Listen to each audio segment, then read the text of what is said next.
Pharmacist LT से regular कर किंतु 2019 मसीह केवल पारामेडिक्स 8195 जन जातीय स्वास्थ्य मिशन और अन्य योजना कार्यरत पारामेडिक्स को रेगुलर कराला। आयुष डाक्तर मानक 1485 आयुष डाक्तर मानक उद्देश्यमूलक भाव छाड़ी दिला। ये परिप्रेक्षी में 2016 मसीह आम सहित संघ सहित गोटे उच्चस्तरीय कमिटी मीटिंग करता स्वास्थ्य सचिव अध्यक्षतार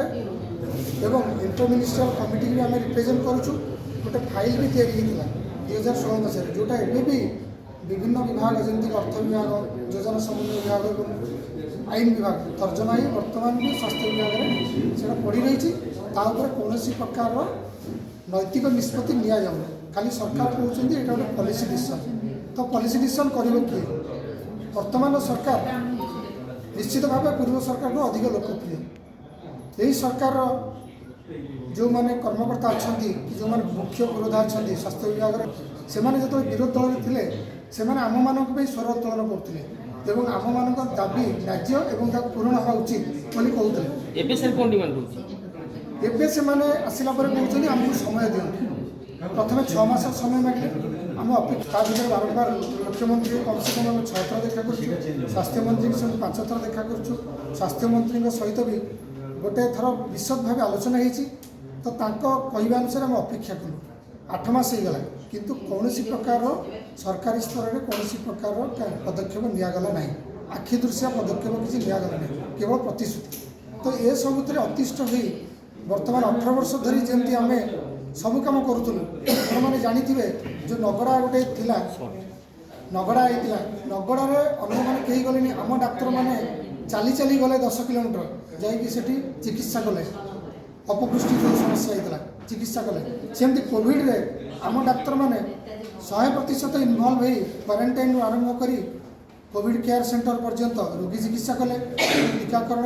रहिले छड़ा जिते स्वास्थ्यभित्तिक कार्यक्रम टीकाकरण कार्यक्रम ममता दिवस एवं आशा प्रोग्राम आशाटा हूँ बहुत बड़ प्रोग्राम एवं स्वास्थ्य कर्मी मैंने जो रहे से आम माने ठीक भाव में सुपरविजन करी केमिति ग्रामांचल स्वास्थ्य सेवा को लोकों पाखे पहुँचे पारिबा गाँ कल्याण समिति माध्यम रोगी कल्याण समिति माध्यम जन आरोग्य समिति माध्यम सबुथ आम डाक्तर मैंने अग्रसर भूमिका नौ मुख्य भूमिका नौ ये सब करने सत्वे भी सरकार आमको केवल प्रतिश्रुति दौरान आमर कौन दाबी की एपर्यंत पूरण करूना। तो ये सबूपाई आम भितर गोटे विद्रोहर वातावरण सृष्टि 1485 डाक्तर से आम स्थिर करूँ जे आम बहुत समय देलु सरकार को पूर्व सरकार को देलु ये सरकार को भी कहवा अनुसार आम 6 मास अधिक समय देलु। तेणु ये सब को आखि आगे रखी आगामी 27 तारीख रु आम संपूर्ण राज्य में कार्यबंद आंदोलन करुचु एवं 27 तारीख रु ओडिशार 1485 पीएचसीसीएस डाक्तर आसी आयुष डाक्तर आसी लोअर पीएमजी रे शांतिपूर्ण भाव धारणा दबु से पर्यंत दबु जे पर्यंत आमर दाबी को सरकार न शुणी पूरण रही। तथापि आम आशावादी अच्छु ये सरकार लोकप्रिय सरकार जनसाधारण सहित रहीबार सरकार तेणु आम आशा करुँ 26 तारीख भितर आम दाबी को सरकार शुणे और आमको न्याय प्रदान करेंगे। जदि न्याय प्रदान न करती 26 भितर ताल 27 तारीख रु आमर जो आंदोलन निष्पत्ति नि से आंदोलन 27 तारीख रु अनिर्दिष्ट काल पर्यंत चलिए।